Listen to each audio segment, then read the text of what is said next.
Jeshi la Polisi mkoa wa Morogoro limeendelea kutekeleza jukumu hilo ambalo linaambatana na kukamata wahalifu, kupeleleza, lakini kwa kushirikiana na wadau wengine wa haki jinai kuwafikisha mahakamani na kuwatolea ushahidi.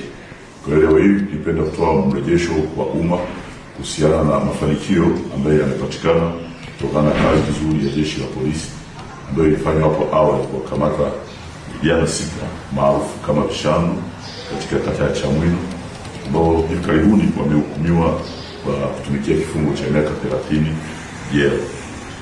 Katika muunganiko wa majukumu hayo, Jeshi la Polisi mkoa wa Morogoro lilikamata vijana hao 6 wanaoishi kata ya Chamwino, manispaa ya Morogoro, waliohusika na tukio la unyang'anyi wa kutumia silaha lililotokea mwezi wa 3 tarehe 31/2025. Ilikuwa ni majira ya saa 1 usiku katika eneo la shule ya msingi Chamwino, ambapo kwa pamoja wakiwa na silaha za jadi walimvamia na kumjeruhi kichwani na kupanga mtu mmoja jina lake Nalihifadhi. Yeye ni mfanyabiashara na mkazi wa Chamwino, kisha kumpora simu yake aina ya iPhone na fedha taslimu ambazo zinafanya jumla ya thamani ya mali yote iliyoibiwa kipindi hicho $635,000.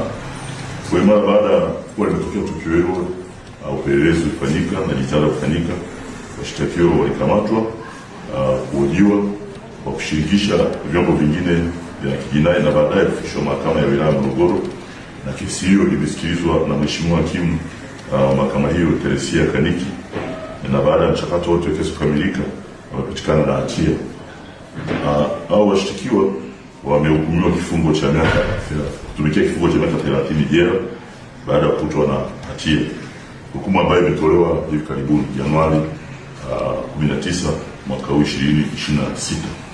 Kwa hiyo washtakiwa waliohukumiwa ambao kwa sasa ni wafungwa sasa waliohukumiwa ni Ramadhani Shabani Abdalla, huyu ana umri wa miaka 24, alikuwa ni mkazi wa Chamwino.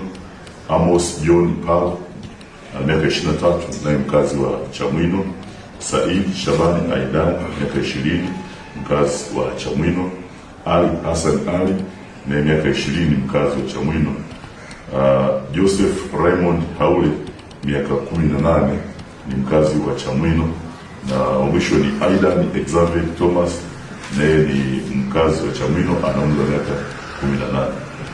Kwa Jeshi la Polisi mkoa wa Morogoro linapenda kuwashukuru wananchi wema waliosaidia kupatikana taarifa za watu hao na hatimaye kukamatwa, lakini pia wameshiriki vema katika kutoa ushahidi mahakamani ambao ni msingi wa utoaji wa haki na imepelekea kufanikisha ukamatwaji wa wahalifu, na baadaye kesi imepata mafanikio ambapo sasa wanakwenda kutumikia kifungo cha miaka 30 jela. Lakini Jeshi la Polisi linatoa pia rai kwa vijana hususan wa umri ambao nimeutaja kati ya miaka 18 mpaka 25 na wakati mwingine zaidi ya pale, wajikite zaidi katika shughuli halali za kujipatia kipato na kuacha mara moja kufanya uhalifu, kwa sababu uhalifu haulipi. Sisi Jeshi la Polisi lipo macho wakati wote na litaendelea kuwachukulia hatua kali za kisheria wale wote ambao wanajihusisha na matukio ya uhalifu. Lakini pia nipende kusema tunaendelea kuomba ushirikiano, na sisi tunawaahidi kuendelea kutunza siri za watoa taarifa wetu, lakini pia tunaendelea kuwahudumia wananchi wote kwa ubora wa hali ya juu.